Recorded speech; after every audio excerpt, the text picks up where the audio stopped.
上帝的教會能夠有今日嘅發展，不可或缺嘅係一向用愛教導我哋嘅母親嘅教誨。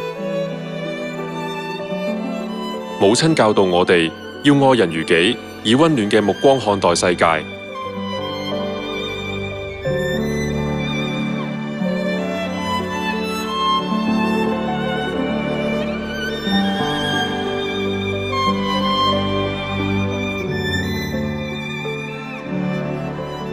上帝的教會嘅聖徒心懷母親嘅愛，率先恭敬長者，熱心關愛鄰舍，忠實咁擔當世上光和鹽嘅角色。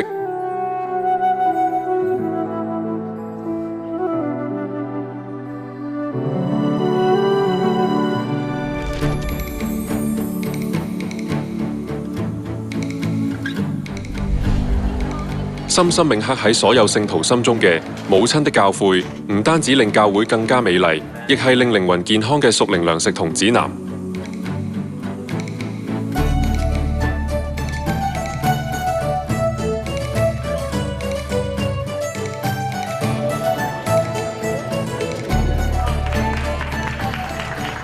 Aquí en el Perú necesitamos más voluntarios y ustedes son un buen ejemplo.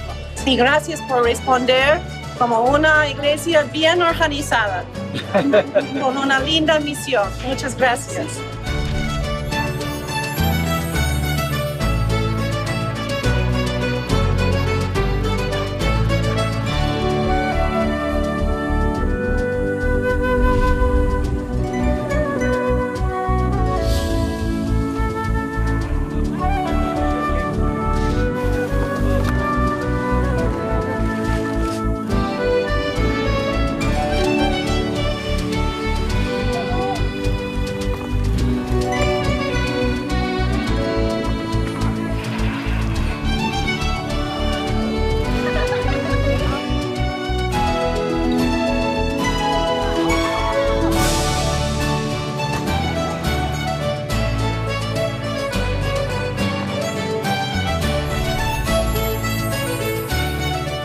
Heavenly Mother, you are a great inspiration to so many people around the world.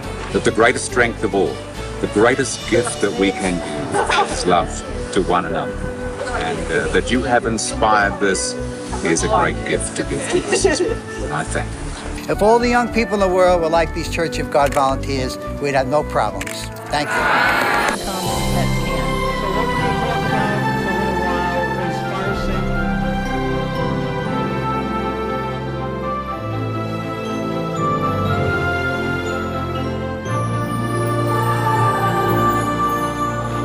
喺國家大大小小嘅喜慶同喪事中，始終唔會袖手旁觀嘅善良之人。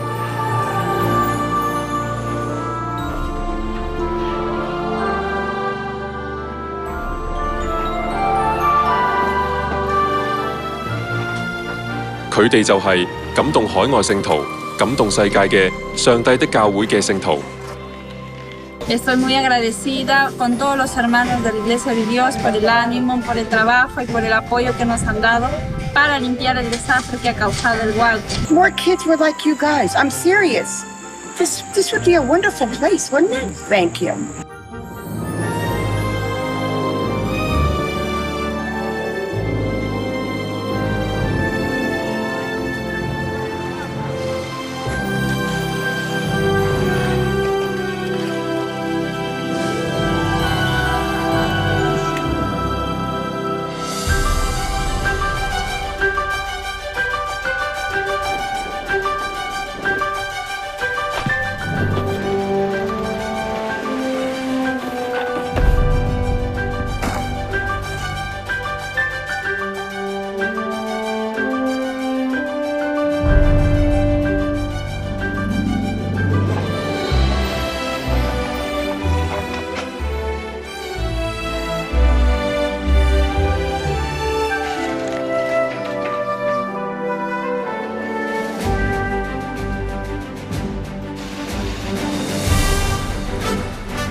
「追隨住喺所有義工活動中，總係新鮮事蹟嘅母親嘅腳步。一直以嚟，上帝的教會聖徒都身體力行，努力傳達上帝嘅愛。